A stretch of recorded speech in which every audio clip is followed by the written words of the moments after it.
nous allons aborder le principe d'importation de texte dans InDesign. Et nous allons voir qu'il existe des relations entre InDesign et des logiciels de traitement de texte comme Word ou Notepad. Nous allons ouvrir un document. Dans le dossier de texte, nous allons choisir Gestion de texte 8. Voilà notre document. Nous avons ici une double page avec deux blocs qui ont été chaînés. Nous allons zoomer sur ces blocs. Ces blocs ont été remplis par du faux texte, un texte de substitution. Notre objectif est de remplacer ce faux texte par le texte réel. Ce texte a déjà été saisi. Il a été saisi dans une application de type traitement de texte, le logiciel Microsoft Word. Nous allons donc rapatrier de Word vers InDesign du texte. Pour cela, nous allons dans un premier temps prendre l'outil texte, cliquer dans notre bloc ici et par le raccourci CTRL-A, sélectionner l'ensemble du texte à remplacer. Nous allons ensuite faire Fichier, Importer et dans le dossier le texte, nous avons un sous-dossier texte à importer. Ici, nous avons une série de fichiers. La plupart sont des fichiers de type Word, version 2003 ou version 2007. Nous avons ici un fichier de type TXT, donc un fichier qui a été élaboré sur Notepad.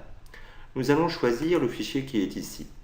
Nous allons donc ouvrir ce fichier et nous constatons qu'automatiquement ici, le texte de Word a bien été rapatrié dans InDesign. Nous allons à présent double-cliquer sur l'outil main pour un ajustement écran. Et nous allons nous positionner sur la page 7 ici. Sur cette page, nous aurons à l'avenir une image qui servira d'illustration. Notre objectif est de créer ici une légende. Avant de dessiner notre bloc, nous allons, pour des raisons de structure de document, passer par la palette calque et nous allons créer un nouveau calque ici, au-dessus de titres principaux, un calque spécifique pour les légendes. Nous allons donc nous positionner ici sur le bouton de création.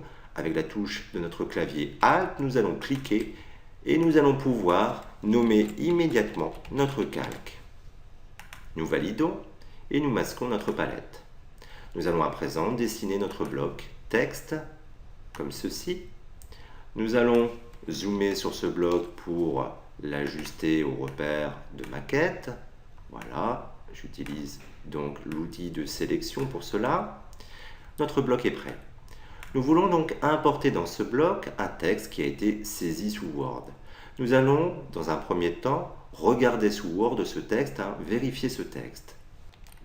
Voici le document Word et voici le texte à importer. Nous constatons que ce texte a déjà été mis en forme, avec d'ailleurs une couleur pour le titre. Nous allons retourner dans InDesign. Nous revoilà dans InDesign. Nous positionnons notre curseur texte dans notre bloc ici et nous allons faire notre importation.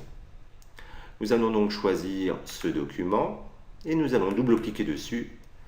Nous constatons que le texte s'importe, mais également sa mise en forme. Nous avons le texte donc qui est déjà formaté et nous avons ici une couleur.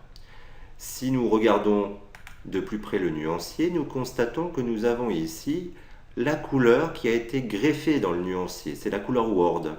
Mais attention, comme nous l'indique cette icône, c'est une couleur de type RVB. Or, notre document utilise uniquement des couleurs CMJN. C'est un document destiné à l'impression. Nous allons donc annuler l'opération d'importation. Nous allons revenir en arrière par édition, annuler, remplacer. Nous constatons qu'une annulation ne suffit pas, puisque nous avons ici toujours le curseur chargé de texte. Nous allons donc répéter l'annulation. Nous allons aussi supprimer la couleur RVB. Voilà. Nous allons importer à nouveau le texte, mais avant de choisir d'ouvrir notre document, nous allons cocher l'option qui est située ici. Nous allons ouvrir. L'option cochée nous permet d'activer une boîte de dialogue et cette boîte de dialogue nous permettra de choisir la méthode d'importation de Word vers InDesign. Ici par exemple, nous avons la possibilité de supprimer la mise en forme du texte. Nous cochons cette option et nous validons. Nous ne récupérons que le texte brut ici dans notre bloc. Nous allons ajuster le document à la taille de l'interface par un double clic sur l'outil main et nous allons créer une seconde légende ici. Nous allons toujours dessiner notre bloc texte ici, zoomer sur ce bloc, faire quelques ajustements, voilà, comme ici. Et nous allons donc importer un texte. Le texte à importer est un texte qui a été saisi sur une application Notepad. Le texte est au format TXT. Nous allons donc importer ce texte. Le texte est ici. Nous conservons les options d'importation de cocher. Nous allons ouvrir. Une boîte de dialogue spécifique au format TXT apparaît. Ici, nous avons donc une option qui est assez précieuse puisque nous avons la possibilité de supprimer les retours chariots supplémentaires, les retours paragraphes. En effet, dans notre document d'origine au format TXT, nous avons quelques retours en excès. Donc nous allons cocher cette option. Nous validons et nous récupérons le texte brut. Voilà. Nous double-cliquons à nouveau sur l'outil main et nous allons nous positionner sur les pages qui sont ici, les pages vierges. Nous allons, sur cette page, créer un bloc texte. Voilà. Notre objectif est d'importer, bien évidemment, un texte saisi sous Word. Mais nous allons aller plus loin. Nous allons découvrir qu'il est possible de créer un lien entre le texte importé et sa source, c'est-à-dire le document Word. Pour cela, nous allons dans Édition, Préférences, et nous allons choisir Gestion de fichiers. Nous avons une boîte de dialogue qui apparaît. Et ici, nous avons une option qui permet de créer des liens avec des fichiers de texte, c'est-à-dire des fichiers de type traitement de texte, mais également avec des feuilles de calcul importées. Cette notion de feuille de calcul est en relation avec le logiciel Excel. Nous aborderons ce point plus tard. Nous allons cocher cette option et nous allons valider. Puis, nous allons importer notre texte. Nous allons choisir le texte qui est ici, voilà. Nous avons toujours les options d'importation actives, donc nous allons valider. Voilà notre texte. Pour l'instant, rien de particulier. Mais si nous cliquons ici dans la palette Liens, nous constatons qu'un lien existe avec le fichier source, le fichier Word, comme cette icône nous l'indique. Cela veut dire quoi? Cela veut dire que si nous modifions la source, c'est-à-dire le document, le texte dans Word, cette modification pourra être prise en compte dans InDesign. Nous allons le voir immédiatement. Ici, nous avons un bouton qui permet d'ouvrir l'original. Nous allons cliquer sur ce bouton. Voici le document d'origine.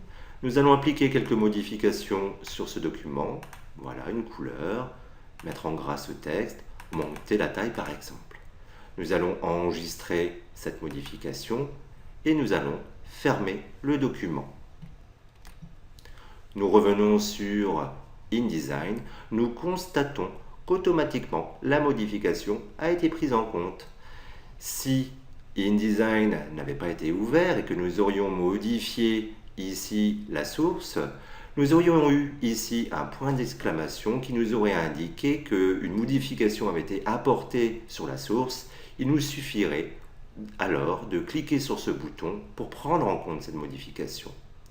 Nous allons supprimer à présent ce bloc.